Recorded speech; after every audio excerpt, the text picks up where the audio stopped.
Bonjour tout le Bonjour à monde. tous. Bonjour. Alors, bienvenue dans ce webinaire consacré au thème sur les présentations, faire des présentations convaincantes à distance. Et ça à la mode en ce moment. Alors, on en profite pour saluer toutes les personnes qui sont avec nous aujourd'hui ou qui se sont inscrites parce que on sait qu'elles vont bénéficier du replay parce qu'elles sont soit en Guyane, quoique certains sont connectés déjà, moi j'en ai vu de Guyane. On a plus de 10 nationalités aujourd'hui présentes ou inscrites dans ce webinaire. Bonjour à tous les francophones. Vous avez une petite barre de menu pour essayer de bien utiliser les différentes fonctions aujourd'hui dans ce webinaire. En bas à droite, vous avez la possibilité de trouver notamment deux icônes. La plus à droite, c'est pour ouvrir le volet. Un volet de tâches dans lequel vous allez retrouver un chat pour parler, mais surtout un onglet questions. Et c'est plutôt celui-ci qu'on vous demande d'utiliser pour poser les questions qu'on va capitaliser tout au long du webinaire. Quand on lance un sondage, on va vous le dire également. Et puis sinon, vous n'hésitez pas à nous faire des petits coucous, comme c'est le cas. Voilà. Et puis, si jamais vous avez besoin de vous mettre en grand écran, en plein écran, pardon, grand écran, c'est la petite icône à droite juste avant le volet de tâches.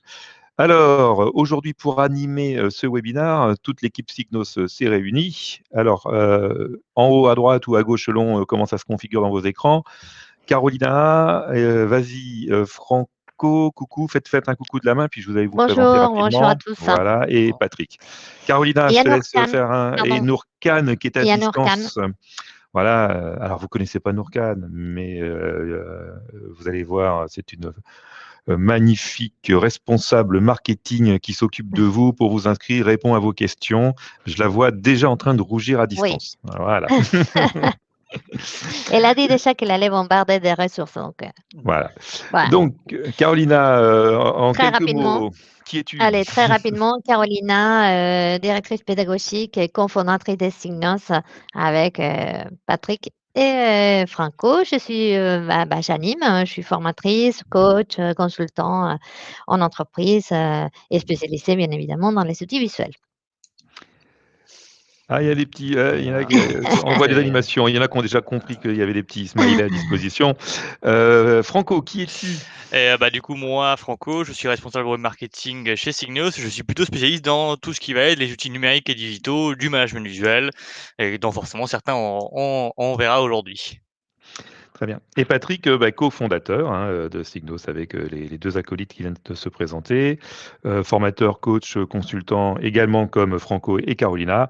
Et je m'occupe des relations clients principalement. Voilà, et donc vous avez vu au début de ce webinaire une mini-animation faite avec un PowerPoint animé. C'est bien ça, Franco. Voilà. L'animation? L'animation, non, vous l'avez fait Non, je comment? pense qu'on l'a fait en montage. Zut, alors du coup, je peux pas rebondir dessus. Je suis bête. Bon, et bon, vous avez vu que nous sommes experts en management visuel, mais très souvent, il y a des confusions entre le management visuel et la communication visuelle, et donc on a décidé d'y répondre cette fois en nous concentrant sur cette fameuse compétence dont nous avons tous besoin, qui est de savoir faire des présentations convaincantes. Pour cela, on va partager un écran qui est la map ou le mind mapping du webinaire. Pour ceux qui ne connaissent pas, parce qu'on n'est pas centré sur le mind mapping aujourd'hui, pour ceux qui ne connaissent pas ce type de support, alors, je précise tout de suite que les supports que vous voyez à l'écran vont vous être envoyés à la fin du webinaire, Franco. Oui, bien sûr. Voilà. Donc, ne vous inquiétez pas, vous allez forcément nous poser des questions. Si vous avez quelques soucis, Franco va regarder au niveau du chat ou Nourkan, mais chez nous, tout est bon au niveau des connexions, puisque nous avons des indicateurs maintenant de suivi de performance de notre connectivité. Donc, à moins que 10 personnes nous disent qu'il y a un souci, nous n'en avons pas et nous n'en voyons pas. Donc, comme je vois des choses passer en chat sur quelqu'un qui a un problème, je pense que ça ne vient pas de chez nous. Non. Alors, comment se lit ce support? On peut le lire dans le sens où on veut, quand on est tout seul avec ce type de support, on ouvre les branches que l'on veut. Mais comme nous sommes dans une démarche collective et puis que nous avons décidé d'utiliser ce support comme un outil de présentation, il se lit dans le sens des aiguilles d'une montre et c'est à partir d'une heure. Et c'est dans ce sens que nous allons donc découvrir ce support. quels sont, ça veut dire quoi faire des présentations à distance? On va regarder ça, une petite introduction. Comment on cadre les objectifs pour bien préparer sa présentation. Franco, tu me suis avec le petit curseur, hop, voilà. Ensuite, les règles cognitives, eh ben ouais, ouais, il faut s'harmoniser lorsqu'on fait des présentations collectives. Voilà, et vous voyez déjà une bonne pratique tout de suite. Le curseur doit suivre la voix, sinon on crée des désynchronisations audiovisuelles dont Carolina vous parlera plus tard. Les règles cognitives, il y a des bonnes pratiques pour faire des supports efficaces, c'est-à-dire qu'il n'y a pas que le rôle de l'animateur ou l'humain qui aide à faire des présentations convaincantes, le support aussi. Donc c'est un jeu permanent entre l'animateur et son support. Nous verrons ensuite les bonnes pratiques d'animation, principalement. Carolina, c'est à partir de ce moment-là que tu prendras le relais. Moi, je m'occupe un peu du démarrage. On vous fera des démos. Comment et quel type de support choisir, Franco prendra le relais. Et on fera une conclusion à nous trois sur les avantages du mind mapping. Alors vous allez dire, c'est pas centré sur le mind mapping, mais on vous expliquera pourquoi c'est peut-être aujourd'hui un support assez intéressant, parce que c'est surtout celui le plus rapide à fabriquer, et qui nous aide le plus à faire quelque chose que je vais vous présenter en démarrage. Ai-je oublié quelque chose, Carolina et Franco? Non, parfait. Non, on y va. Ok, c'est parti. Eh bien, présentation à distance, on ouvre la branche. Alors, On réfléchit. non, on va faire un petit sondage. Bien sûr. Et Ah, justement, j'étais trop pressé. Voilà, on va donc, vous lancer un petit sondage. Vas-y. voilà, juste avant de commencer, je vais vous mettre à disposition. Hop, c'est fait. Et allez-y dans l'onglet sondage, donc qui est à côté de chat, qui est à côté des questions. Et voilà, il y a un sondage où la question est, pardon, quel logiciel utilisez-vous aujourd'hui pour faire des présentations avec plusieurs choix. Vous pouvez cocher plusieurs choix si vous souhaitez. Mais c'était une idée pour avoir un petit peu la température de la salle d'aujourd'hui, voir ce que vous utilisez principalement. Et c'est juste pour voir. Et si vous choisissez autre, et après dans le chat, dites-nous quel outil vous utilisez, si vous avez choisi autre dans les options. Bon, ça c'est en train de se dégager les tendances.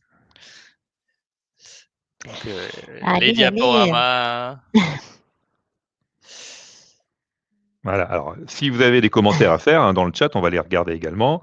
Oui. Storyline.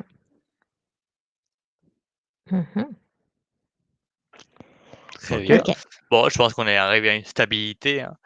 Et alors, le plus surprenant, on va dire, de ça, des réponses sondage, je pense que Patrick va les commenter. On n'est pas trop surpris pour le diaporama, ça c'est clair. Mais c'est vrai que c'est rare de trouver autant de gens qui font du man mapping, mais on le sait que comme beaucoup de gens viennent de notre base et nous connaissent, ça nous surprend un petit peu moins, mais je pense que normalement, il y a pas autant de gens qui font ça en mind mapping aujourd'hui. Ouais. Dans les entreprises, non, mais effectivement, quand on est formé, vous allez voir que c'est une compétence présentée en mapping et devient une des compétences. C'est même dans le top 5 des utilisations du mind mapping aujourd'hui, à peu près. On avait fait une enquête là-dessus. Ok, alors, bien entendu, on est très loin d'être exhaustif dans les propositions qui ont été faites. Aujourd'hui, on pourrait repérer plus d'une centaine de logiciels sur le marché pour vous aider à faire des présentations et notamment vous aider à la mode Canva ou Geniali de faire des choses plus ou moins automatisées pour gagner du temps. Voilà.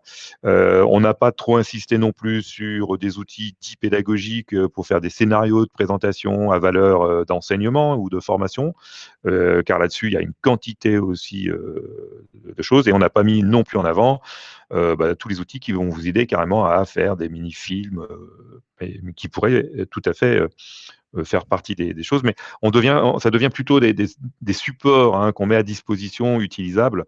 Là, on est vraiment dans le cadrage. J'ai une présentation à faire plutôt en contexte de réunion avec des collaborateurs, des fournisseurs, des clients. Franco, Caro, vous complétez.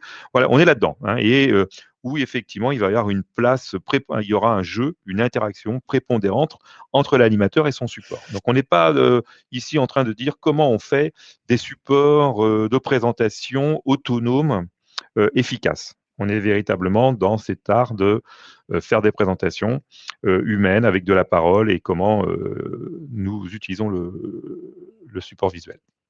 Alors, on y va, on ouvre la branche Ouais. présentation à distance. Hop. Juste les niveaux 2 au départ. Voilà, s'il te plaît, et zoom un tout petit peu peut-être pour tout le monde. Voilà. Alors, on va regarder les critères de réussite. C'est quoi une présentation réussie aujourd'hui en 2021 ?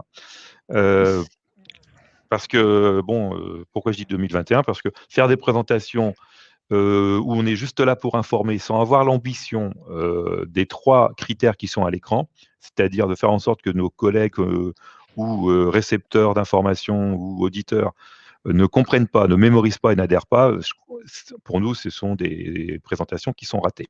Voilà.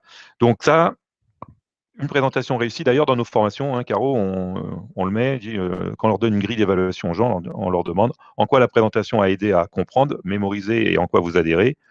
Et on pourrait même, si vous voulez aller encore plus loin, dire en quoi l'humain a contribué à la compréhension, la mémorisation et l'adhésion, et en quoi le support a fait de même, hein, puisqu'il y a toujours ce dialogue entre les deux.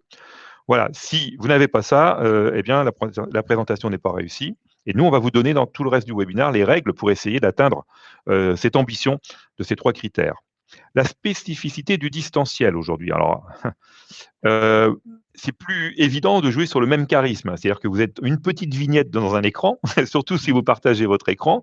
Donc, c'est un peu plus compliqué de jouer sur ce charisme du présentiel qui est à part. Et donc, comme je dis, vous êtes une petite vignette. Voilà, vous êtes un encart caméra trop petit, parfois désactivé parce que la bande passante n'est pas bonne. Je ne parle pas de la qualité de l'équipement, mais c'est nécessaire aujourd'hui lorsqu'on veut parler de présentation convaincante à distance. Il n'y a rien de pire que quelque chose qui est taché. Et puis, pour obtenir du feedback, c'est plus la même chose. Alors attention, on va vous montrer comment de récupérer du feedback à distance, mais vous n'avez plus cette communication non verbale, paraverbale, périverbale, tout ça disparaît. Vient s'ajouter aussi la possibilité d'avoir du feedback en décalé, c'est-à-dire que des participants peuvent utiliser le chat. En même temps qu'il y ait quelqu'un qui fait une reformulation orale. Donc ça devient compliqué. C'est pas facile de gérer les 2 canaux. On en reparlera peut-être un tout petit peu. Et puis, il y a parfois un bénéfice du distanciel aussi, c'est que vous pouvez laisser des chats ouverts pour continuer à recueillir du feedback a posteriori. Voilà. Donc, le distanciel, on peut perdre des choses, mais on peut en gagner, hein. Avant que ces outils de présentation numérique soient de plus en plus utilisés pour le distanciel et notamment pendant la crise sanitaire, n'oublions pas que tous ces outils ont été créés au départ, pour beaucoup, pour enrichir les présentations présentielles.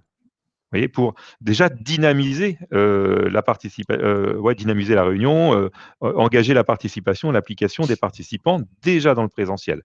Donc, c'est pas tout récent tout ça, hein. Donc, ce sont des outils qui sont très bien préparés aujourd'hui pour travailler à distance. Si j'oublie une petite chose, Franco et Caro, vous me dites. Bien sûr, bien sûr. Donc, ce que nous, on va vous dire, hein, c'est de miser sur des présentations qui sont structurées et dynamiques. Structurées, c'est-à-dire que normalement, si vous voulez aider à comprendre et à mémoriser, la structure de la présentation est donnée à l'avance et elle est présente de manière pratiquement tout au long de la présentation en fil rouge. Donc, si vous n'avez pas ça, vous perdez les points. Et dynamique, parce que si vous restez toute la journée derrière l'écran sans avoir la possibilité d'interagir, vous n'allez pas non plus vous engager intellectuellement et votre baisse d'attention sera au rendez-vous, mais la baisse de mémorisation également. Très bien. Voilà pour un peu l'introduction sur les présentations à distance. Alors, en termes de cadrage, ce qu'on va vous dire, comment cadrer sa présentation, c'est même pas lié à la distance, et c'est toutes les questions que vous devez vous poser obligatoirement quand vous préparez votre formation. Des formations professionnelles, présentation. Alors, déjà se questionner sur l'objectif. Voilà. Donc, pourquoi vous faites cette présentation? Quel est le message? Un classique. Mais bon, très souvent, les gens oublient de se l'écrire. Qui est mon auditoire? Alors, ça devient intéressant parce que nous, on dit qu'il y a un auditoire primaire. Vous, aujourd'hui, là, qui nous écoutez, vous êtes notre auditoire primaire. Secondaire, ça serait des personnes à qui vous allez restituer l'information. Et normalement, on le sait. Si vous participez à cette présentation et puis vous nous avez dit oui, moi je veux la voir et puis est-ce que je peux récupérer le replay pour le donner à des collègues? Voilà, on le sait. Et nous, on a fabriqué aussi ce webinaire. Et puis pourquoi on vous donne le support? Parce qu'on sait qu'il va y avoir des auditeurs ou des utilisateurs secondaires. Et cachés, ce sont des personnes qui vont utiliser votre support, mais vous ne le savez pas. Et ça, c'est dangereux. Parce que si votre support il traîne sur un serveur et que vous l'avez fabriqué pour un auditoire primaire ou secondaire, ça veut dire que normalement, il n'est pas autonome. Il y a besoin d'un commentaire de votre part sur des contenus de cette présentation. Et rien de pire que quelqu'un qui irait le récupérer, ça se voit souvent dans les entreprises, où ça traîne sur Internet, ce support, pour essayer de le comprendre lui-même. Il ne peut pas tout comprendre, puisqu'il manque l'oralité. Voire même certains s'autorisent à aller critiquer le support en disant bah ouais, mais j'ai rien compris à ton truc. Bah oui, mais il n'était pas fabriqué pour toi. C'était caché. Voilà, moi j'étais là pour des gens qui n'étaient pas cachés. Et on vous donne même un conseil quand vous enregistrez un support dans un serveur collectif, de mettre une mention qui vous permet de dire que cette présentation orale n'est pas autonome. C'est notre code à nous. Je sais, j'ai pas de bon terme, hein, Franco Carolina, c'est on d'ailleurs peut-être pas encore trouvé le bon terme, mais voilà, vous ne pouvez pas l'utiliser de manière autonome, elle doit être accompagnée d'oral. Vous allez vous poser la question de savoir si oui ou non le public qui est en face de vous connaît ou connaît pas le contenu de cette présentation. Donc, ça va vous aider aussi à donner un rythme et à cadrer vos objectifs et à fabriquer vos supports, bien entendu. Et puis, la durée. Voilà. Est-ce que vous êtes là pour faire une speed présentation 10 minutes, 3 minutes chrono. Alors, vous avez les fameuses présentations, faire un pitch en 3 minutes, vous avez les trucs en 5-10 minutes. Et puis, une présentation, ça peut être, pourquoi pas, tenir la présentation d'un projet pendant 1 heure, voire plus. Alors, très souvent, lorsqu'on va vers des présentations longues, c'est qu'on envisage qu'il y ait des questions-réponses. Et on en reparlera. Hein. Si vous n'envisagez pas ça, ça devient assommant. Et puis, au niveau de la méthode, oui, j'ai un peu finalement vendu la mèche. Est-ce que vous êtes plutôt dans l'informatif ou le participatif? Voilà. Mais bon, c'est très lié à la durée. Mais même aujourd'hui, une présentation de 10 minutes, avec un outil ou deux qu'on va vous présenter, vous pourriez tout à fait dire en 10 minutes, coucou, voilà, salut, j'envoie un petit sondage et ça y est, on est capable de faire des présentations interactives et participatives en 10 minutes. Alors, nous, on n'est pas là pour vous faire tester des outils. On va vous les faire découvrir. On va faire des mini-tests entre nous pour vous les présenter. Parce que les outils qu'on va vous présenter, soit vous les connaissez, et si vous ne les connaissez pas, ces éditeurs font des webinars qu'on vous encourage à aller tester, qui sont des webinars très concrets et nettement mieux faits que nous, puisque ce sont eux les experts de leur outil. Voilà pour le cadrage. Alors, je ne vois pas de questions apparaître, donc j'avance. Alors, les règles cognitives, on aurait pu les donner après la présentation. Mais pourquoi on les donne avant? Parce que ça va vous aider à comprendre le concret derrière. Et puis, ça finira sur le côté un peu théorique.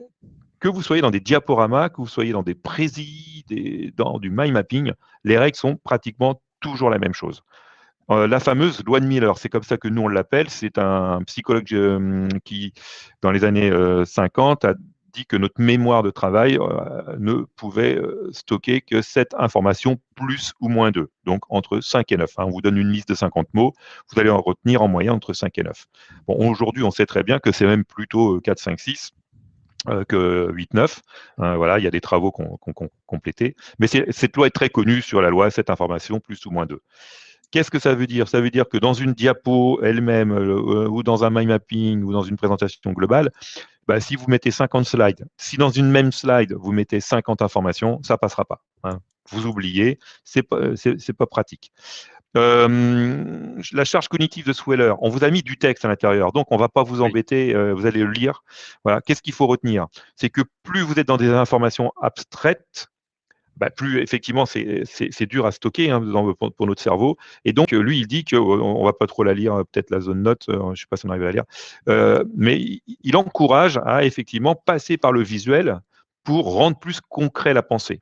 Et ça vous aide à baisser votre charge mentale et à mieux mémoriser. Et il raconte autre chose sur les charges intrinsèques, extrinsèques et essentielles que je vous laisse découvrir. Ça serait un peu trop scientifique, hein, Caro, là-dessus. Mais je crois que l'essentiel, c'est surtout ça. Passer par le visuel rend plus concret des données très abstraites et aide à la mémorisation, hein, puisque le visuel est une des clés de la mémorisation. Les filtres précognitifs, tu vas pouvoir ouvrir la petite pièce jointe associée. Alors, attends, à côté, j'arrive. Hein. Voilà, pendant que ça va arriver, donc ce sont les travaux de la Gestalt théorie qui nous ont montré que nous, quand percevons une information, tous ces filtres précognitifs, c'est-à-dire nous sommes précablés avant notre culture, avant notre éducation, nous sommes précablés à percevoir l'information d'une certaine manière parce que nous disposons d'un cerveau qui, les 7 milliards d'individus sont équipés du même avec des précablages. Après, effectivement, il va y avoir des variations culturelles.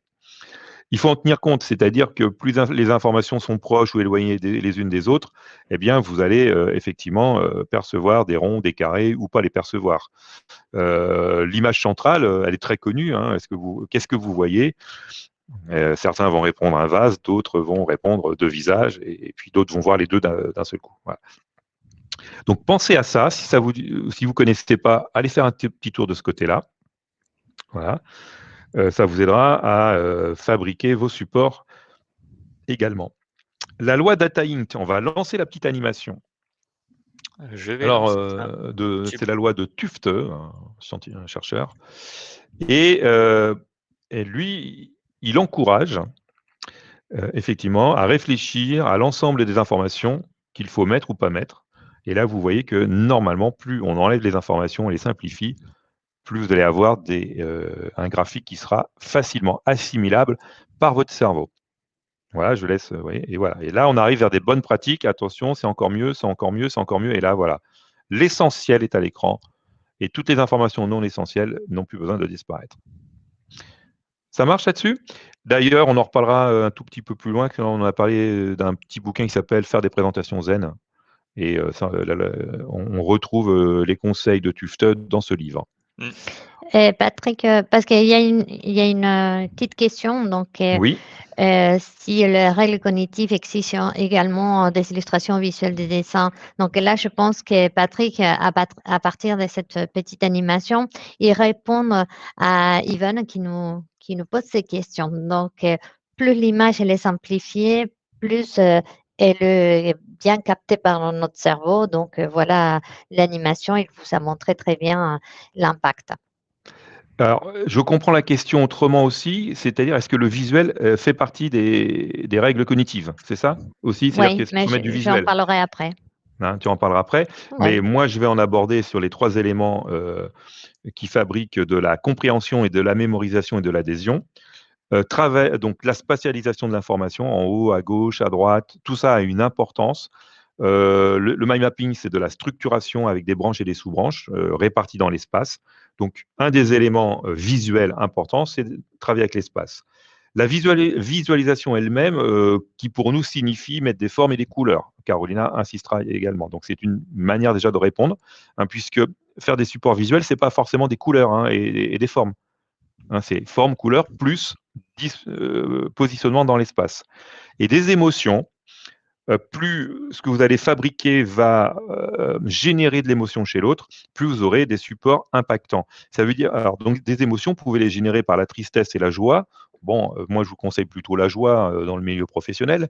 Donc, des smileys, de l'humour hein, aussi, voilà. C'est pour ça que faire du storytelling qui raconte une histoire, des blagues, des anecdotes, bon, c'est plutôt à l'oral qu'on les met, mais vous pouvez aussi les utiliser sous forme de citation ou alors sous forme de smiley. Et là, effectivement, il y a bien quelqu'un qui nous envoie les petits smileys. Et tout de suite, ça fait rigoler. Bien vu, ça. Très bien. Je passe la parole à Carolina. Alors, j'ai pris un rythme un peu rapide, mais je pense que là, ça va peut-être être un rythme un tout petit peu plus pédagogique. Mais, voilà, vous allez voir. Parce que il y a des lectures complémentaires dans les zones notes et les pièces jointes. OK. Donc, aujourd'hui, cette présentation, ils se font de plus en plus à distance. Donc, comme disait Patrick, on perd un petit peu cette interaction, cette c'est dynamique. Donc, c'est important d'adopter les bonnes pratiques. Et pour nous, ça serait pareil, hein, en présentiel, mais à distanciel. Mais en distanciel, on a quelques règles aux bonnes pratiques. Et à distanciel ou présentiel, bah, les informations, il faut qu'elles soient présentées de manière segmentée. C'est-à-dire, on dit parfois une information par slide ou une information si on est sur le même mapping et par branche. C'est-à-dire qu'il faut faire maigrir l'information et la séparer pour que les personnes le comprennent mieux. Ok, dans un support mind mapping, c'est très facile parce qu'une information égale une branche. Par contre, dans le PowerPoint, c'est compliqué. Mais vous pouvez segmenter même le slide. C'est-à-dire que, comme disait Patrick, utiliser les espaces pour mieux localiser l'information, que ce soit pas un slide, que ce soit pas la reproduction d'un Word, par exemple. OK? Donc, empêcher quelque part les personnes de lire, OK? Qu'il soit vraiment des informations clés. Imager. Donc, oui, on vient taper sur le pouvoir de l'image. Chaque idée, nous, on préconise ça. Hein, chaque idée, chaque information, il faut que ce soit imagée. Et à travers d'un icône, à travers d'une image, une photographie, mais aussi un couleur, un format, et tout ce qui va caractériser l'information, eh ben, n'oubliez pas qu'il va rentrer presque directement sur la mémoire de long terme. Et comme disait Patrick tout au début, l'important de ces présentations, que les gens ça arrive à mémoriser des choses. Donc, l'image aussi tue l'image. Donc, attention, il faut trouver le bon équilibre entre l'écriture et l'image. OK? Donc, et encore, je le répète encore une fois, l'image, ça ne veut pas dire qu'un icône, une image, mais jouer aussi avec les couleurs, les formes. Les formes sont très intéressantes, comme Patrick vient de le dire et le montrer avec la Gestalt. Après, c'est ce qui est intéressant aussi, et présenter un scénario des présentations. C'est-à-dire que si j'y vais sur un support qui est assez descendante, bon, ben, les personnes parfois, ben, ils ne savent pas où on va, ils ne savent pas trop où on va conclure notre présentation. Donc, nous, on vous conseille d'abord, dans l'introduction, démontrer une vision globale de votre présentation. C'est-à-dire, quelque part, soit le sommaire, soit si on travaille avec du mind mapping, ben, l'arborescence centrale. Si vous travaillez dans d'autres supports, toujours montrer une vision globale pour que les personnes ils puissent déjà savoir où on va et qu'est-ce qui va se passer dans cette présentation. Petit à petit, vous déroulez les détails. OK? Donc, encore une fois, attention, parce que quand vous êtes dans des présentations qui sont très descendantes, par exemple avec une présentation PowerPoint, s'il y a des personnes qui n'ont pas compris les 3-4 premières slides, bah, ils vont décrocher dans la totalité de la présentation. OK? Quand vous finissez votre présentation, vous passez à la conclusion et la conclusion, c'est obligé, vous devez venir encore une fois sur la vision globale. C'est-à-dire de faire une reformulation totale de votre présentation pour voir s'il y a des doutes, si tout le monde a compris. Donc, on va faire un résumé. Donc, vision globale, détail, et vous finissez encore par la vision globale de votre présentation. Et après, bon, ben, on revient sur les techniques d'animation. Alors, les techniques d'animation, ça, il faut faire vraiment, vraiment attention parce qu'on est en distanciel. Donc, quand notre collaborateur il se trouve comme vous maintenant, aujourd'hui, en face de cette mode de présentation, bon, j'utilise les mind mapping, il faut que ce soit toujours accompagné, guidé par les curseurs. C'est-à-dire que la personne, il faut qu'il sache où il est. Donc là, vous voyez très bien, moi, je suis dans les techniques d'animation. Et si Franco, bah, il y va sur les curseurs, donc bah, tout le monde va savoir que je pars des curseurs. Vous voyez, j'attire l'attention avec mes curseurs. Donc, je vais guider, je vais accompagner. Et même s'il n'y a pas tous les mots qui sont écrits, mais les personnes, ils savent de quoi je parle.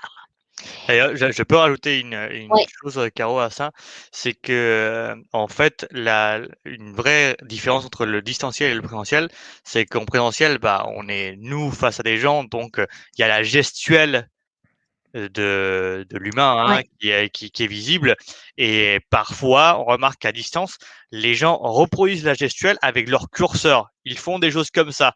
C'est-à-dire leur curseur, il bouge un peu partout parce que, bah, ils sont, c'est pas, c'est des Italiens avec une souris, quoi.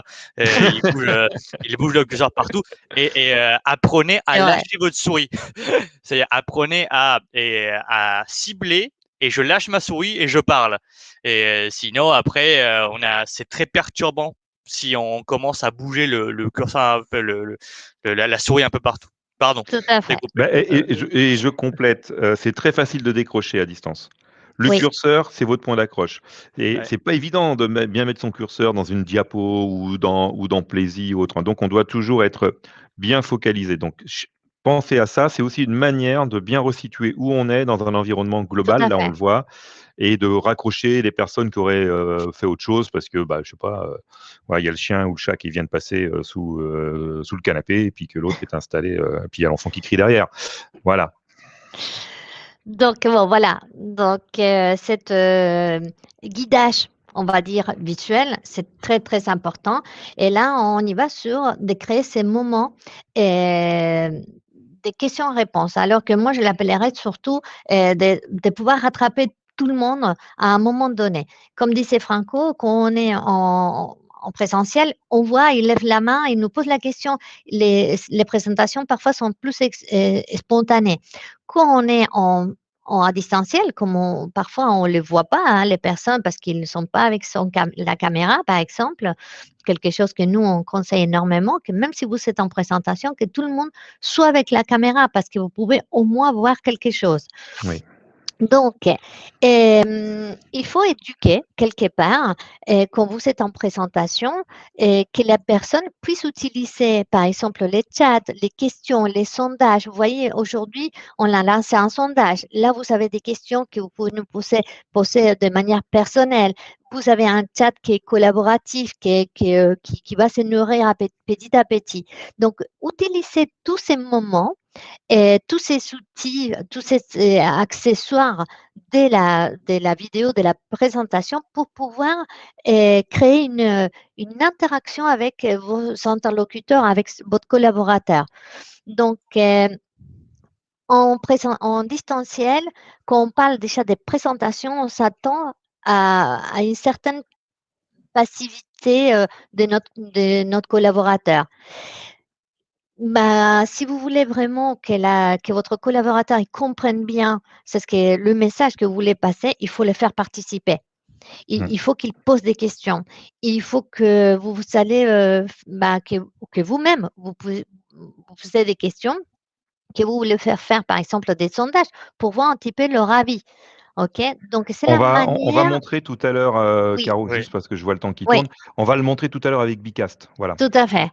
Donc, Mmh. on va les voir. Et bien, je vais finir un peu par c'est un mythe, hein, les supports que nous, on utilise. Est-ce que c'est un support qu'on va les donner tout au début ou à la fin? Bon, il y a plusieurs écoles, j'aimerais bien dire, mais nous, on vous conseille de donner le support au début. Parce que pour que la personne puisse suivre finalement votre présentation. OK? Il peut la suivre, bien sûr, à l'heure de cette dynamique de présentation avec un PowerPoint, tout ce que vous voulez, mais aussi, pourquoi pas, avant, lui donner ce support. Et bien sinon, il y a l'école à la fin. Alors, pourquoi on va donner un support à la fin? Parce que peut-être on va le voir aussi, et vous êtes dans une présentation qui devient collaborative. C'est-à-dire que cette PowerPoint ou peu importe quel outil vous allez utiliser, un mind mapping, il va se créer à fur et à mesure. Il va s'alimenter. Donc, forcément, ce support, il va être donné à la fin. Et par exemple, c'est ce qui va passer aujourd'hui. Si vous avez des questions, on pourrait ajouter ces questions, votre remarque, votre commentaire dans cette map-là. Et à la fin, ben, vous aurez une map beaucoup plus complète. Voilà. Dans Alors, l'idéal, du coup, pour résumer, pour dire aussi, l'idéal, c'est de faire les deux, hein. C'est-à-dire de faire au début et à la fin. Et le début, pour compléter un petit peu ce que Caro a dit, donner les choses au début, c'est très important parce que ça crée ce qu'on appelle une anticipation du doute. Et Ouais. on va dire que les personnes vont être mieux prédisposées à vous entendre. C'est un petit peu les pubs avant le film au cinéma qui vous mettent dans un état pour bien rentrer dans le film. Ouais. C'est aussi le but de la sonnerie dans les gares dans les gares de train où L'aéroport. il y a une petite sonnerie avant le message pour que votre cerveau se prédispose à entendre l'information qui arrive. Donc, malheureusement, on remarque qu'il y a beaucoup de gens qui ne donnent pas le support au préalable. Et en fait, ça va créer les gens un certain réticence, un certain obstacle à rentrer dans l'information puisqu'ils vont être dans l'attente. Cet état d'attente, des fois, il est stressant pour le cerveau. Alors, Et pas pour tu voulais. conclure cette, Attends, je complète avant que tu conclues. oui, Là, nous, on est en webinar, c'est encore différent, hein. Oui, différente. Je dis bien, parce que nous, on le donnera plutôt à la fin, qu'on est bien dans le contexte des présentations en réunion avec des collègues, des fournisseurs, des oui, bien clients, sûr. des gens. Voilà. Et pour revenir sur c'est contre-intuitif de le donner au début pour beaucoup de Français, notamment en Ah, milieu professionnel, parce que si je leur donne, ils vont pas m'écouter, ils vont aller plus vite que moi ou ils vont faire autre chose. Voilà. C'est comme si il y a ce mythe que ne pas donner le support, c'est forcer les gens à se focaliser sur là où je suis. Ça marche pas comme ça un cerveau humain. Ouais. mmh. Voilà. Donc oubliez ça. Mieux vaut qu'il s'échappe dans votre support qu'il s'échappe dans sa tête. Je ne sais pas où. Donc le support, c'est aussi une manière pour un participant dans une réunion professionnelle entre collègues de s'autoréguler. Comme il ne sait pas où aller, ben, il va vous poser des questions et vous savez que c'est en branche 4 ou en diapo numéro 17. Mais comme il ne l'a pas vu, lui, et que vous n'avez pas fait un balayage vision 360 degrés au début, eh bien, il vient vous poser des questions polluantes et parasitantes. Tout au long de la formation, il ne peut pas s'autoréguler. Et donc, inverser cette démarche, les donner au départ, et même le faire parcourir en vision globale, un peu comme lorsqu'on parcourt un livre ou un document, on lit les titres, ou un journal, hein, on lit les gros titres, on a une sorte de vision photographique, c'est excellent, parce que ça va lui permettre d'anticiper des choses et lui-même de s'autoréguler. Je te laisse conclure, Donc, Caro. Pardon. oui, tout simplement, quand on parle de bonnes pratiques, moi j'ai envie de conclure cette bonne pratique sur vraiment une animation interactive collaborative. Donc, c'est la meilleure chose que vous pouvez faire, que ce soit pas vraiment une présentation descendante, que vous fassiez participer tout le monde. Parfois c'est compliqué hein, parce que on doit manipuler l'ordinateur, répondre aux questions, donc dans les chats, dans les sondages ou les commentaires, mais c'est la meilleure façon d'embarquer tout le monde dans la presse. Alors, on va passer la main à Franco Ouais. et on va se centrer sur. Vous avez déjà vu une présentation mind mapping, vous êtes en train de la vivre. Donc, en fait, on va pas vous faire une démo là-dessus. Tous Ouais. les outils classiques de diaporama, je regarde le temps, c'est pour ça que je fais un cadrage rapide. Non, c'est pas grave, Bah, on a encore 10 vous, minutes, donc c'est bon. vous les connaissez et on va surtout vous mettre sur des trucs interactifs. Et Franco, à toi de jouer. Alors, attends, parce que j'avais des trucs à dire. À dire. Donc, pour les diaporamas, effectivement, vous connaissez les classiques, c'est-à-dire le PowerPoint, les slides ou les keynotes. Ce qui est intéressant, avant d'aller plus loin, c'est la raison de pourquoi vous utilisez plutôt les classiques que les autres. Alors que les autres sont, et quand on dit les innovants et les interactifs, vous allez voir que sûrement vous les connaissez, hein. C'est plutôt que vous n'utilisez pas. Et en fait, la raison pour laquelle nous, on a les retours que les gens utilisent les classiques, elle est très bête. C'est, c'est le support qui est installé par défaut dans mon PC. On n'ira pas plus loin, mais c'est vraiment bête et méchant. C'est comme tout le monde fait du PowerPoint et comme moi j'ai PowerPoint installé dans mon PC, bah on utilise PowerPoint principalement. Et donc bon, bah, souvent voilà, c'est l'habitude qui parle et puis voilà, hein, c'est comme ça. Donc effectivement, on va pas utiliser les classiques ou très peu. Les innovants, par contre, là, les innovants, vous en avez déjà peut-être entendu parler. Sway, c'est un petit logiciel créé par Microsoft. Genially qui est arrivé, et Canva. C'est des logiciels qui sont d'abord et existent d'abord et pour designer l'information, c'est-à-dire pour mettre en scène l'information. Et bien sûr, ces outils-là, progressivement, ont construit des modules permettant de la présenter cette information-là. Donc, par exemple, si je vous montre rapidement, hein, c'est pas l'idée, c'est pas de tout montrer, mais voilà, Sway, comment ça se présente. Donc, en fait, c'est juste pour mettre l'information en scène. Et puis après, ils ont mis un petit système de sliding qui va faire que les personnes puissent passer de slide en slide. Donc voilà, c'est un petit peu plus innovant dans le sens que la manière et la mécanique dans laquelle ça fonctionne est un petit peu plus dynamique et qu'un PowerPoint classique, mais ça reste, et la problématique peut-être de celle-là reste un petit peu le temps de construction. Et dans les interactifs, vous avez Bicast qu'on va bien sûr essayer. Et avant de l'essayer, je conclus avant de l'essayer, puisque comme je vous le disais, dans tous ces types-là, il faut faire attention au nombre de slides, on en a déjà parlé, hein, et à la surcharge d'informations, et surtout à la quantité d'informations dans chacune des slides, hein, qui est importante parce que la loi de Miller que Patrick a énoncée tout à l'heure, 7 plus ou moins 2, elle s'applique tant pour la globalité de l'information que comme pour le détail de l'information. Et donc, parce que sinon, j'ai des gens qui me font 7 slides, mais à l'intérieur de chaque slide, ils mettent 1000 informations. Non, ça marche pas. Ça marche C'est-à-dire pas. que ça marche pas. Et bon, et nous, on voulait vous montrer un petit dernier, un petit nouveau, un petit français, qui s'appelle Bicas, qui est un outil de diaporama et que je vais vous montrer. Caro et Pat sont à distance. Et donc voilà, et pardon, c'est pas du tout ça. Et voilà, donc Bigcast qui est là. Et en fait, ce qui est intéressant, alors ça marche sur le modèle et donc Caro et Pat, je vous ai mis le lien dans Oui, notre Teams. ça y est. Donc, en fait, on va pouvoir lancer comme ça des diaporamas. Donc, ça, c'était une diaporama. Et donc, voilà, vous voulez partir en vacances, bon, ça, vous pouvez lire. Et en fait, on va pouvoir rajouter à l'intérieur de ces diaporamas des séquences interactives. Donc là, par exemple, je vais basculer et j'ai une activité. Dans quel mental êtes-vous? C'est, voilà, je commence l'activité et là, les personnes vont pouvoir participer.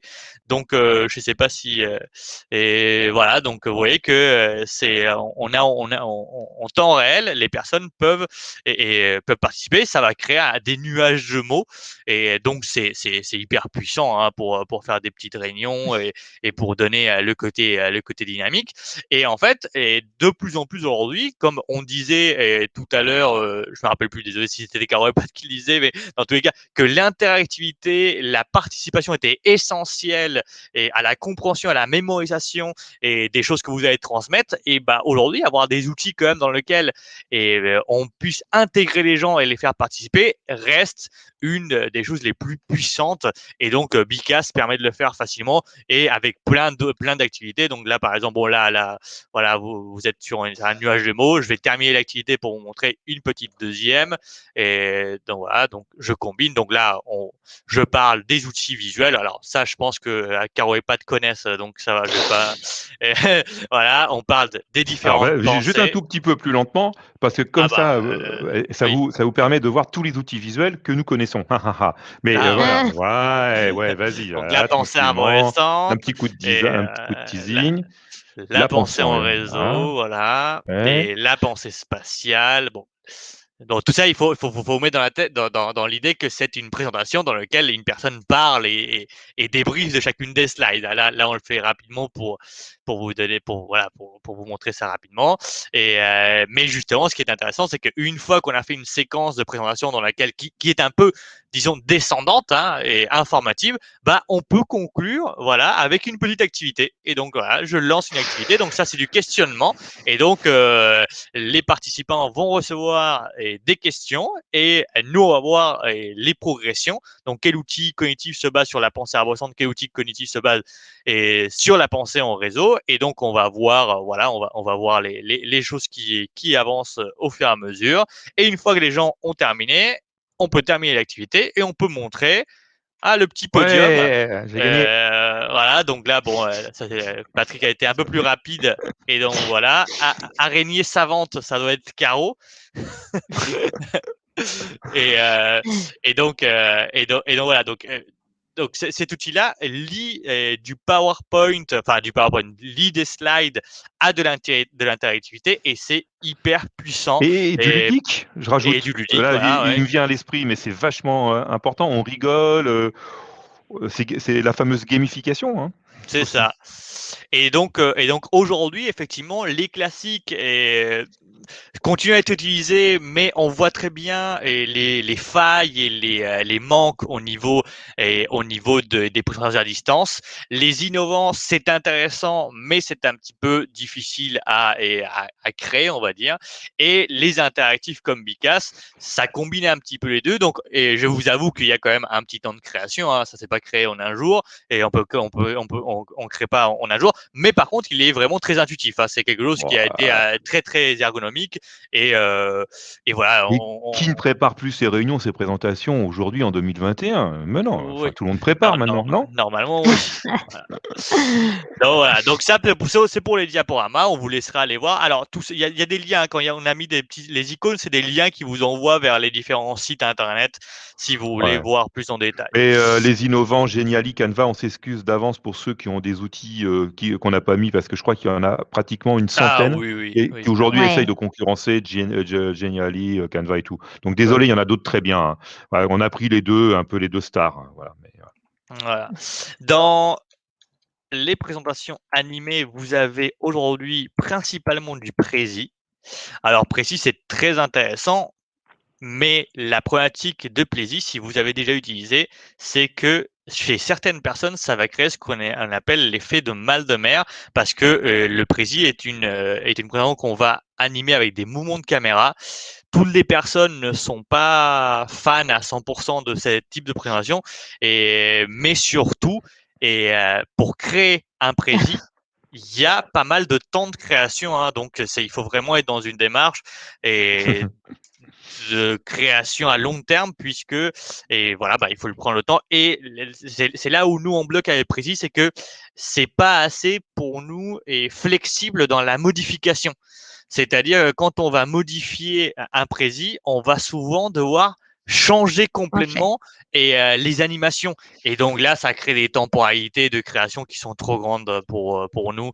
Et donc, c'est pas assez flexible, c'est très impactant. Nous, la seule chose, on vous conseille précis si vous êtes en conférence et voilà, vous êtes tout seul et puis vous voulez cliquer et vous voulez avoir l'effet waouh du public.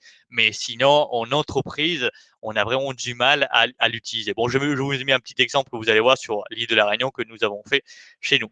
Je termine par ceux de mind mapping avec bon, on vous a mis des exemples avec My Manager, Mindomo, MyStar. My Manager, c'est celui qu'on utilise, hein. C'est pour ça que je ne veux même pas le présenter parce que c'est celui qu'on utilise nous avec un module de visite virtuel qui est très intéressant et Mindomo avec un mode présentation et que je vais juste vous montrer rapidement après. Et attention, et les attentions, c'est il faut, comme on l'a fait et nous au début de cette présentation, donner les règles de lecture et pour que les gens ne se sentent pas perdus et faire beaucoup gaffe à la quantité d'informations parce qu'il n'y a rien de pire qu'une bonne map avec un bon visuel mais avec trop d'informations, donc qui va avoir l'effet contraire de ce qu'on recherche. Par contre, l'énorme plus du mind mapping, ça va être de pouvoir voyager facilement entre le global et le détail. Bon, ça, on va le revoir dans la conclusion de la formation. Et pour vous montrer rapidement une présentation dynamique en Mindomo, ça donne quelque chose qui ressemble à ça. Et voilà, donc on va pouvoir. Voilà. Donc, bon, ça, c'est un week-end. ouais, ce que je trouve génial pendant que tu le passes, c'est que ça reprend les principes du prési, mais en beaucoup plus simplifié et en C'est ça. limitant les effets mal de mer, hein. Voilà, ça, il y a quand même, ouais, c'est un mouvement de caméra, une fois de plus. C'est ça. C'est des petits mouvements de caméra et du coup, on peut présenter des choses comme ça.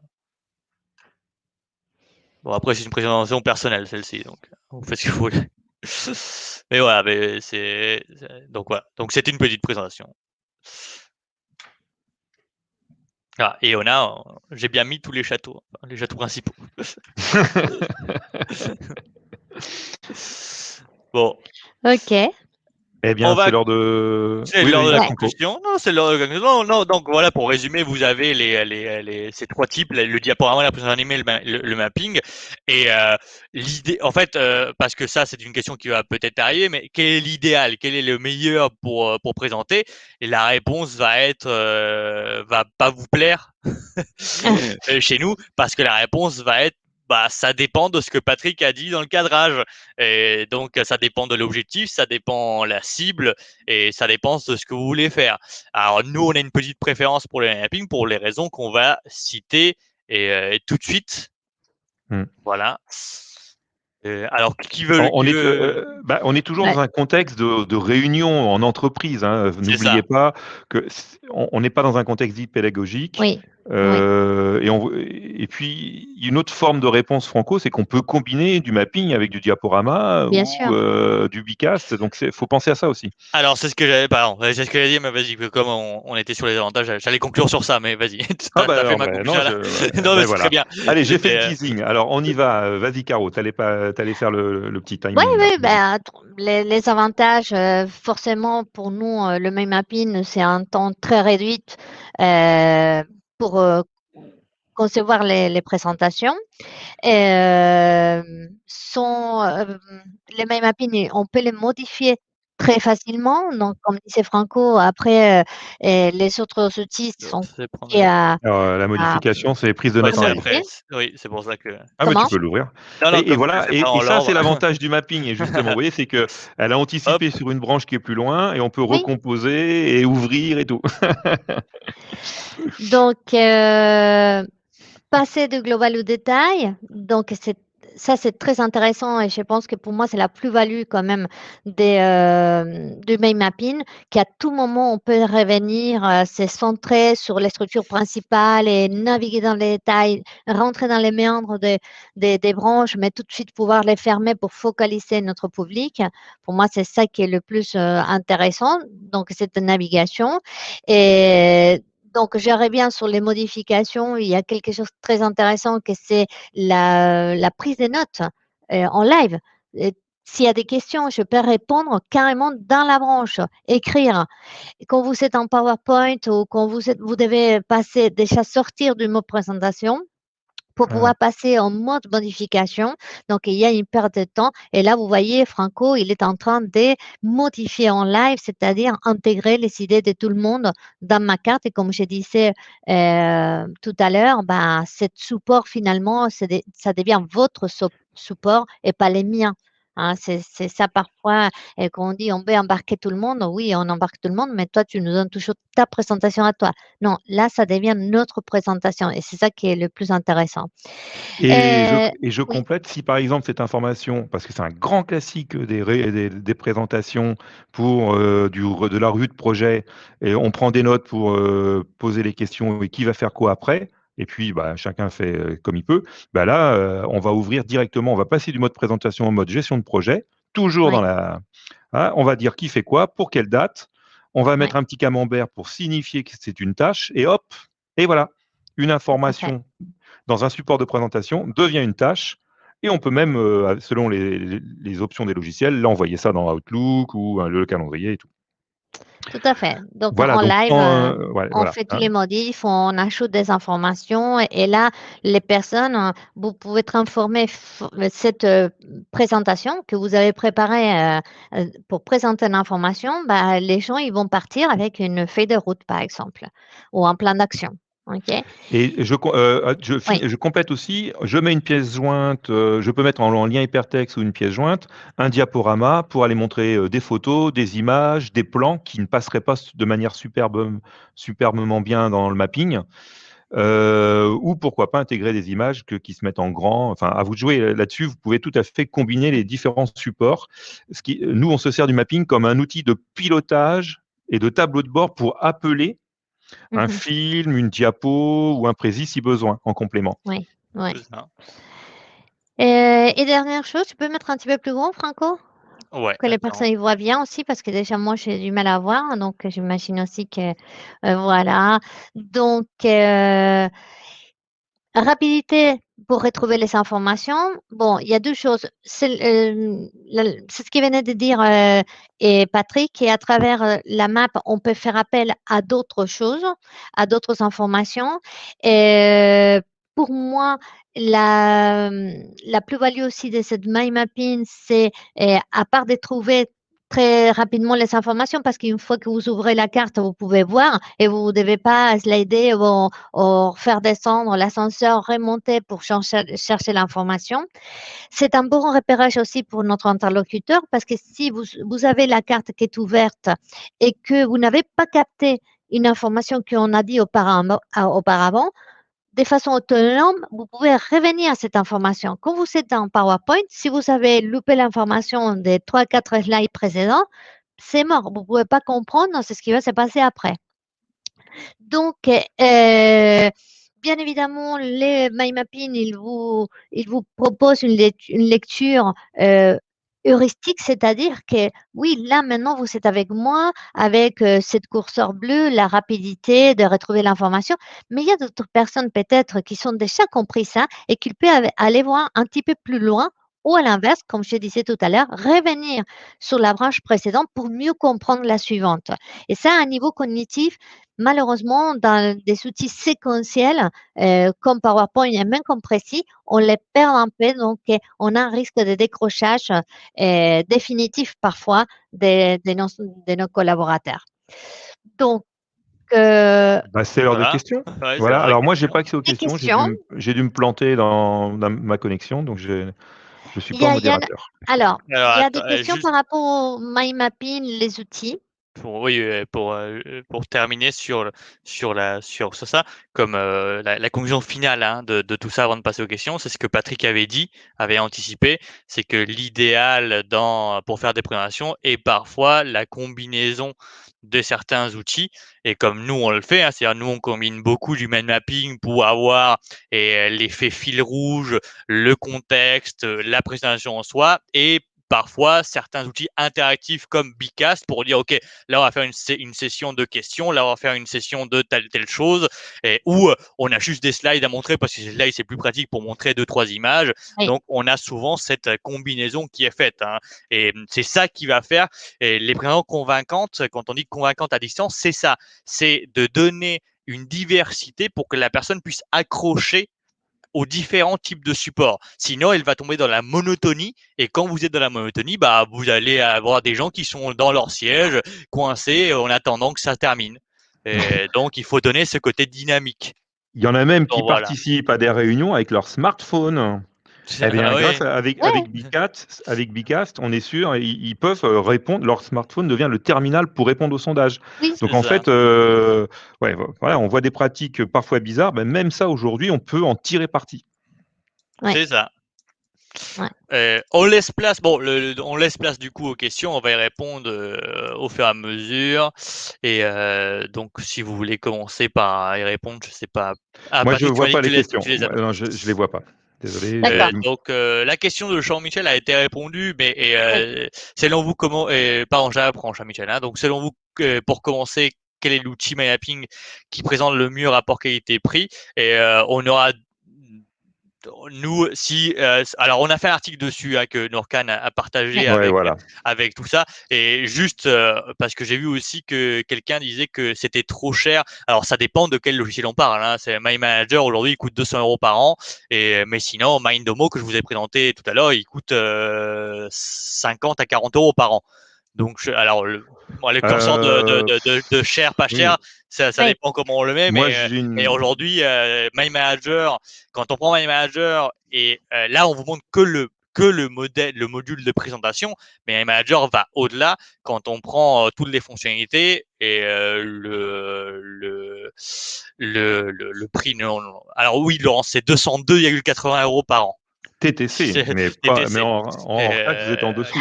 Après, j'ai envie, attention, là, vous parlez beaucoup des mail managers. Mail manager, à la base, c'est pas un outil de présentation. Hein. Donc, quand vous payez votre abonnement, ben, vous avez entre les mains un logiciel de gestion de projet, vous avez un logiciel pour faire des brainstorming, vous avez un logiciel pour faire des présentations, vous avez un logiciel pour organiser vos idées. C'est-à-dire, voilà, je pense que les coûts de ce logiciel, il est très, très vite amorti. Donc, ce Alors, n'est pas la même on- histoire avec les autres logiciels qui sont des logiciels de présentation, tout simplement. on peut faire une réponse un peu globale, cher, pas cher. Aujourd'hui, c'est quoi votre retour sur investissement? Oui, voilà. Oui, Voilà. Donc, My Manager, alors, déjà, vous pouvez acheter en licence perpétuelle oui, certains logiciels et c'est peut-être d'autres pour ça que, effectivement. en licence par abonnement. Donc, il faut déjà savoir de quel truc on parle parce qu'effectivement, en licence perpétuelle, My Manager peut être considéré comme très cher. Mais aujourd'hui, en abonnement, My Manager, c'est 14 à 15 euros hors taxe par mois. Mm. C'est-à-dire même pas, enfin, le prix d'une heure de SMIC avec les charges patronales, réduction en loi Fillon. Sinon, c'est juste pour vous dire ça. Le retour sur investissement moyen de nos clients, c'est quand j'utilise ce type d'outils individuellement et collectivement, j'ai un gain de productivité de 20%. Ouais. Voilà. Bon, avec un peu de formation. 20%, c'est une journée de travail par semaine. Hein, je ne sais pas si vous vous rendez compte. Donc, ça veut dire que, et c'est 4 jours par mois. Donc, vous investissez une heure de travail d'un SMIC et j'espère que vous gagnez un tout petit peu plus. Voilà. Donc, si vous gagnez le double, c'est 30 minutes d'investissement de quelque chose, hein, qui est un salaire chargé pour un bénéfice de 4 jours. Bon, amortissez la formation aussi la première année, c'est vrai. Mais Oui, voilà, Bicast, on est à 10 euros par mois pour un groupe de 10 personnes. C'est ça, c'est juste 10 euros par mois. Ouais. Voilà, donc effectivement, vous allez me dire, ouais, accumuler tous les outils, mais nous, on s'est dit, bon, combien j'investis dans ce type d'outils par mois pour faire de la présentation efficace? Ça dépend de votre métier. Voilà, mais nous, on estime qu'investir 30 à 40 euros dans 2-3 logiciels par an pour faire de la présentation et de l'animation, hein, Caro, ben voilà. oui, ah oui, tout à Vous avez fait. Klaxoon, Board de Klaxoon qui permet d'animer des réunions maintenant et pas. Oui. Ah, Ah, Pat, attends, Pat. Patrick a coupé et donc je reprends. Donc non, pour continuer à répondre sur les tarifs, bon, il va falloir lui annoncer que son casque, à mon avis, est coupé. Et Oui. pour continuer sur les Ah, tarifs, il est Patrick, retourné. t'es revenu, mais tout est Ah, découpé, hein. voilà. Et donc, pour 30 euros par mois, vous avez un investissement à peu près global pour une trilogie qui est magnifique. Et puis effectivement, MyDomo est vraiment pas cher. À partir si vous travaillez en collectif, vous pouvez même tomber sur des prix à 5 euros par mois. D'ailleurs, ce qui est marrant, hein, de ce débat de tarifs et tout ça, et moi, j'en rigole parce que j'en fais pas mal de formations, c'est que on utilise PowerPoint parce que c'est gratuit. Ouais. C'est faux. C'est-à-dire, c'est pas parce que c'est gratuit pour vous que non, PowerPoint, la Bah suite oui. Office coûte environ 25 à 30 euros par mois. C'est chose que vous le payez pas, donc pour vous c'est gratuit, mais en fait c'est beaucoup plus cher que les autres outils. Et donc il faut pas. Alors oui, alors après Google, ça je suis d'accord avec vous. Google, il est en grande partie gratuit et on a du stockage Mm. gratuit, mais Mais les outils que vous utilisez la plupart ne sont pas gratuits. Voilà. c'est à nous de promouvoir les usages parce que c'est nous qui influençons les décideurs informatiques qui revoient leur budget. Donc, si demain ils décident, y compris dans l'éducation nationale, de dire, notamment Mindomo a des prix éducation nationale, et qu'à un moment donné au niveau national, ils veulent discuter avec l'éditeur, si ça se trouve, pour 1 euro par an, ils peuvent mettre ça à disposition de centaines de milliers d'élèves. C'est ce qu'a fait Microsoft avec l'éducation. C'est pas gratuit, hein, voilà. Oui. Ouais. Donc, mais encore une fois, là j'ai l'impression qu'on se focalise beaucoup sur le mind mapping. Bon, je comprends, on est dans le mind mapping et nous, on est experts aussi du mind mapping, mais il faut aussi que vous jetiez un coup d'œil aux autres outils comme Bicast, comme même Sway. Hein, Sway, il est gratuit, il est sympa. Et Canva, on peut faire des trucs gratuits aussi. Ouais. Et donc, c'est vraiment cette diversité Mm. qui va vous apporter un plus. Et il y a aussi, et c'est vrai qu'on n'en parle pas forcément là-dedans, temps, parce que c'est plus des outils de formation, mais il y a des outils d'interactivité comme Kahoot, et par exemple, qui vont vous Ouais, mais qui est aider devenu cher. à, Pareil, il est alors devenu qui est cher, devenu payant, cher, donc voilà, bon. voilà. Bon, mais pour Non, dire, voilà, aujourd'hui, c'est, soyez clairs que Bicast offre des choses encore plus intéressantes que Kahoot pour pas plus cher. oui, Parce que Kahoot est resté gratuit pendant très longtemps. Et quand ils ont marché, ils ont fait payer. Xmine 8, version open source. Sinon, les nouvelles versions d'Xmine ne sont Mm. en partie gratuites, mais sont bridées. Et ouais, le problème de la version open source n'est plus développé, enrichi depuis 3-4 ans. Donc Xmine, ouais. les éditeurs d'Xmine sont en train de chercher un modèle économique pour vivre.